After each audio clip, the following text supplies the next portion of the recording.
Over the last couple of years, our employment markets have been strong despite the challenges with our economy, high inflation, high interest rates. We've been creating lots of jobs. Unemployment has been virtually at historic lows, and anyone who wants a job's been getting a job, and participation rates are high. But the latest figures just came in and they're a little bit surprising. Is this the end of the boom in our employment markets? That's what we discuss in today's Property Insider Chat.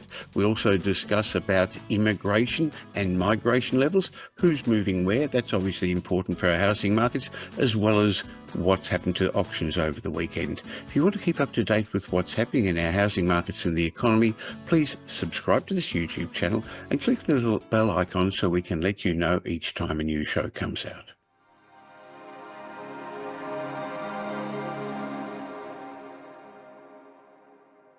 With the first interest rate cut in a number of years now well under our belt, many are asking, when's the next interest rate going to occur, and what will help the Reserve Bank decide whether to cut rates or not? Now, sure, the Reserve Bank's keeping a careful eye on inflation, but amongst other things, they also look at our employment markets. In fact, in the February parliamentary testimony, the Reserve Bank Governor Bullock questioned whether the labour market was too tight to continue to bring inflation back to its target range. Well, the February labour force survey delivered a significant surprise for many, with a sizable fall in headline employment. It was down 52,800 compared to market expectations of a rise of about 30,000 jobs. What do all these figures mean, and how does this relate to our economy? That's what I plan to ask Dr. Andrew Wilson, Australia's leading housing economist and chief economist of My Housing Market. Hi, Andrew. Yes, good day, Michael. And there was some interesting data that did come out in the labour market figures for February. It's an interesting period. We are in our macro economy in terms of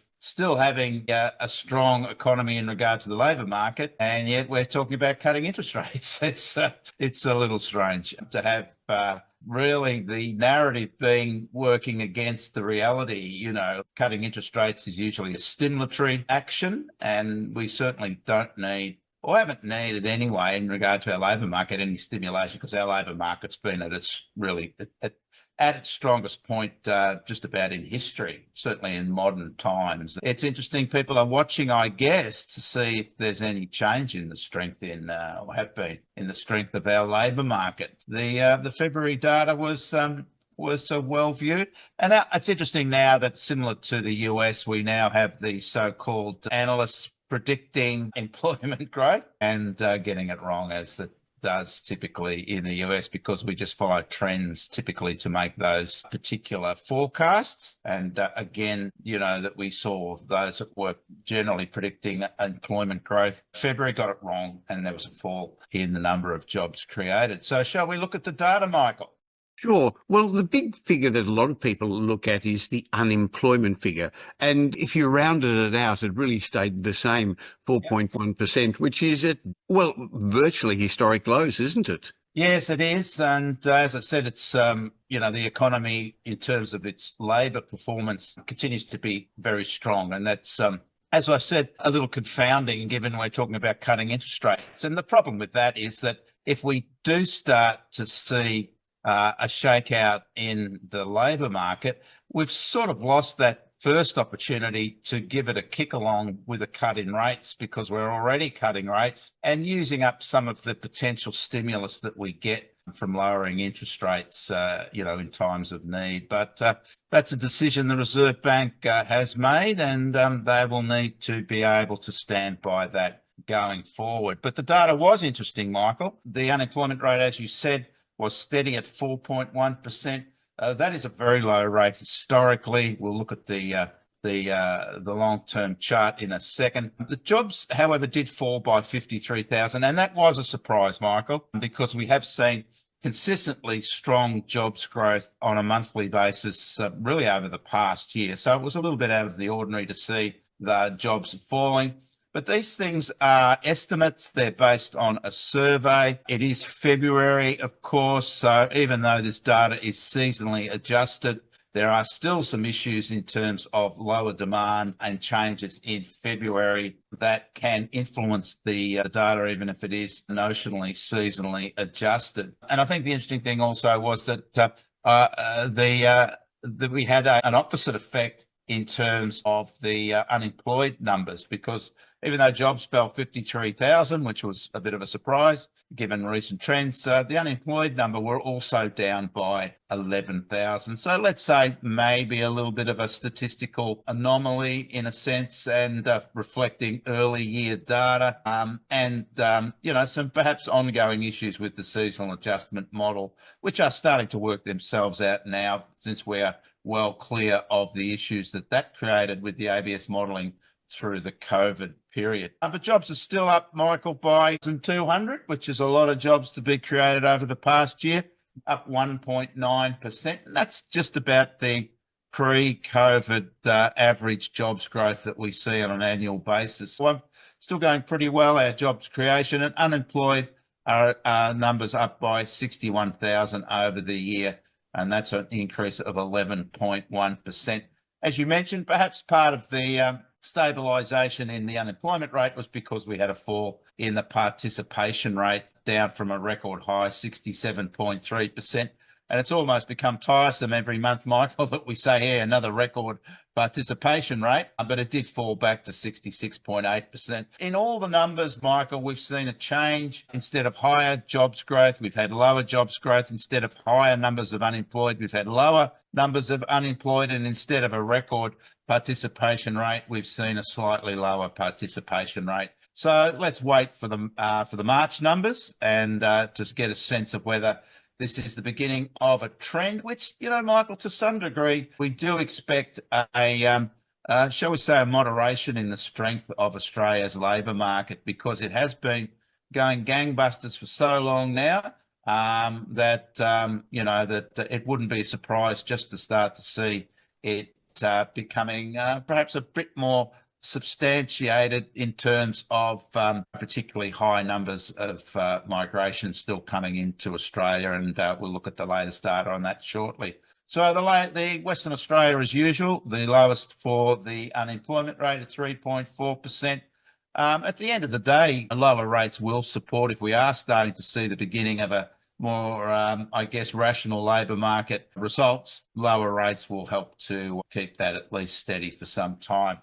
So let's have a look at the trend of the unemployment rate, 4.1%. When we look over the longer term, it's still tracking lower than the pre-COVID period and around about where we were in the very strong economic circumstances of the mining boom of the noughties. So this is a very low number, Michael, and that should make us all feel pretty good, because I think, having jobs, in abundance and a low unemployment rate is something we all should celebrate. Yes, sure. People are having challenges with the cost of living, and people often wonder, why are these guys saying our economy's doing well when some people are having problems? But if you look at how many people are employed, how anyone who wants a job can get a job, how wages are creeping up slowly, there are some good signs about our economy. One of the things people are suggesting is, well, more people are coming to Australia, so there's the ability to create more jobs. On the other hand, there's more people chasing jobs. So how does it all work? What's happened to migration recently? Well, we've seen the latest data was released by the ABS last week, Michael. That's for the September quarter, so it's a bit backward looking. But we do know that the government's been changing the intake for migrants, perhaps concerned that we don't have the infrastructure to support the renewal of migration at those very high levels, of course, once our borders were opened up again post-COVID. But as I said, we're seeing a falling away of that very strong trend when we open up borders, and but still quite strong going forward. But no doubt that we're taking in fewer migrants on an annual basis than we were over the previous year. Perhaps there's some good news there for the rental market per se, that's typically, and we focus on the housing market here, that's typically a target for migrants. Early days is the rental market, particularly for students, international students. So that's some positivity there. But, and also perhaps, less demand for labour as well. But as you mentioned, the other end to that is that, there's fewer migrants mean fewer demand for goods and services in the economy generally, so it's a supply and demand issue. But there's no doubt that we've eased our migration intake, and the government was under some pressure to do that because of those mismatches between infrastructure levels and high migration post the COVID lockdowns. When we look at figures in Australia, Andrew, there's interstate migration, also people moving from state to state, and overseas migration. Let's start with the overseas migration. Where are the overseas migrants moving to? Well, New South Wales is the top state for net overseas migration to the September quarter, Michael.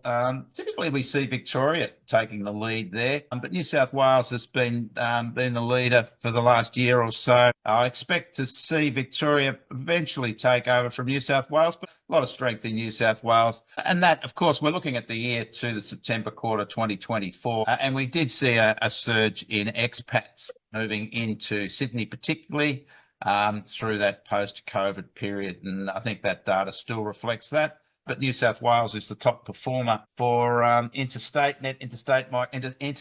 migration. And conversely, New South Wales is the underperformer, as usual, for net interstate migration. We always see more people leaving New South Wales and going to other states than coming from other states and going to New South Wales. And it's always interesting that the position between New South Wales, who's the underperformer, and they were down by nearly 30,000 over the year, net migration, is usually the reverse for Queensland, which were up by nearly 30,000 for the year. I'm not suggesting everybody moves north from New South Wales, but it's an interesting scenario, but still very strong interstate migration into Queensland. And of course, we know that Queensland's property markets are reflecting that continued demand, as you would get from strong numbers of migrants moving in there from interstate. I just wanted to remind you that this is not specific investment advice because we don't know your personal circumstances, but we're more than happy to have a chat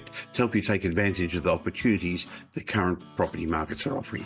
So why not have an obligation-free chat with one of the wealth strategists at Metropole to discuss your goals, your options, and what you could do. We're much more than just another buyer's agent. We help you safely create intergenerational wealth through strategic property and wealth advice. Remember, property investment's a process, not an event, so you can't just go out and buy any property and hope to be successful. In fact, now more than ever, getting the right advice is critical. So if you're looking to invest in property or buy a home, go to metropole.com.au and organise a time for an obligation-free chat. You're going to find that at Metropole we're big enough to tip the scales in your favour, but still small enough to care. And since we don't have any properties to sell, our advice is independent and unbiased. Well, let's have a quick look at what's happening to our auction markets as well. And the first quarter of the year is punctuated by long weekends, by holidays, Easter coming up. But it was a more normal market this weekend with a number of auctions. How did the market handle those? Well, we're certainly seeing a pattern emerge now in our auction markets, Michael. As you said, we've virtually gone through 2 months of auction activity, February and March. We've got our next holiday break coming up in 4 weeks' time for Easter, and that'll be followed very closely by Anzac Day, given Easter is close. But the results certainly we continue to see, even though they were very similar to the week before, the weekly results, that Melbourne and Sydney are the top performers and have improved on their position, not just compared to the end of last year, but also where they were a year ago, Michael, which was a rebounding housing market at that time. So some good results there for Melbourne and Sydney. The other capitals have not performed as well as they did a year ago. And it's interesting when we look particularly markets such as Brisbane and Adelaide that have had very strong general house price growth, unit price growth over the past year. They're now starting to see some easing in that growth in terms of what we look at as a response to from the auction market to what's happening generally in housing markets. So it's a little bit of a two-speed market in a sense. Sydney and Melbourne continuing to provide reasonably good results for sellers under the hammer, whereas the other markets are certainly not as strong as they were a year ago. So let's have a look at the results. Last week, similar auction numbers. As I said, it was a bit of a same old week to week. Similar auction numbers in Sydney, 834 auctions reported, down from 899, so shifted downwards moderately. Clearance rate, about the same, 73.9% in Sydney compared to 74.6%. And That Sydney market's been travelling in the mid-70s most of this year, Michael. And I can sort of give you a little clue. As we track price data on a daily basis, Sydney's price data is looking quite robust over March so far. So I guess that's reflecting what's happening with auction clearance rates. And when we look back a year, we can see the clearance rate about the same, but auction numbers were higher. But I'll give you a clue as to why. Well, it's not a clue. The reason why we had higher auction numbers, it was actually the pre-Easter weekend a year ago, Michael. So we always get a big surge in pre-Easter auction numbers. And that's why auction numbers, as we look a year ago in the capitals, were well ahead of where they were last week because, of course, Easter was a lot earlier last year. So 1,130 auctions in Sydney versus 834 with that pre-Easter bump along. Melbourne, 1,156 auctions, almost the same as the week before. And similarly, the clearance rate's very similar, just under 70%. I guess we're waiting to see a 70% clearance rate in Melbourne, Michael. We haven't had one of those for a while, but we're getting close. So, as I said, Melbourne and Sydney have had reasonably good starts to the year and are continuing to provide that, and big numbers of auctions a year ago in Melbourne, 1,570, that pre-Easter surge. But clearance rates, as you can see, are certainly tracking higher in Melbourne now than where they were a year ago. Again, similar results in Brisbane, 40-odd% clearance rate. Auction numbers down slightly, but again, lower than where they were a year ago. And that's what I'm saying, the difference in the smaller markets compared to Melbourne and Sydney. They're not tracking as well as they did a year ago. Adelaide, again, very similar, a higher clearance rate compared to the week before, similar auction numbers. But again, the clearance rate, although similar, the trend has been for lower clearance rates in Adelaide this year so far compared to the same time last year. And Canberra bounced back. It's been a little bit up and down recently, Canberra, but back to 60% clearance rate on similar auction numbers and a little bit lower than where it was a year ago. And I think when we look at the trends, Michael, we can see what I've been discussing, that the auction results in Sydney are certainly higher than where they were at the end of last year and tracking similar to and a little higher than where they were at the same time last year. And as I said, this is starting to be reflected in prices growth in Sydney, but we'll wait for that data to come through next week for the latest house price data for March. Melbourne, same story as Sydney. Good start to the year there in Melbourne, tracking just about at 70%. And we're also let you in on a little secret, Michael. We're also tracking some prices growth in Melbourne as well over March. So, but we won't let the cat out of the bag on that one too soon. Brisbane, lower than a year ago. So this is the difference between the big capitals and the smaller capitals, and just tracking at around about that 40% mark in Brisbane. Same story in Adelaide, lower than a year ago, a little bit higher at the end of the year. But we have seen a moderation in that very strong growth in Adelaide's home prices. And Canberra, a little bit higher than a year ago, so some hope for a revival in that what has been a lengthy underperformance by the Canberra market, particularly compared to Sydney. If you're looking for the latest auction results, the Capital City Snapshot comes out on my LinkedIn site, Doc Andrew Wilson at LinkedIn, every Saturday at around about 6 o'clock, and Michael publishes the full national report on Sundays on his site, which includes the regional breakdowns for Sydney and Melbourne, and also the top 10 sales under the hammer over the week for each of the capital cities. And that includes obviously the price and the agent who was listing the property. So look out for that as well. So if you've missed that report, on Michael's site, there is a QR code which can give you a link to it. So interesting week this week, Michael. Are we starting to see perhaps some early signs that super strong labour market is just starting to look a little bit more normalised, if I could call that, because it looked like normal was going to be a 3% plus unemployment rate. But we await the March data to see. But we must, shout out that these numbers can tend to be volatile, particularly early year numbers. So I'm not sure what they will do for the pundits who will be predicting jobs growth for next month, but we'll wait and see what results come from that. Look forward to catching up with you for our Property Insiders next week, when it'll actually be the end of March figures that's going to come out before the other research houses. Gee, the month's gone very quickly, Andrew. We're already going to be into April when we... And that'll be May very quickly because we have all the holidays in April. But Yes.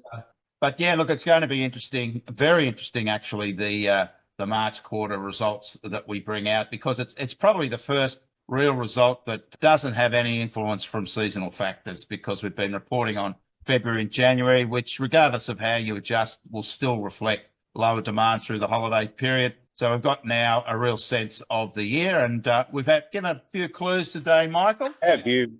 Okay, well, we'll reveal all in a week's time. Thanks for your time, Andrew.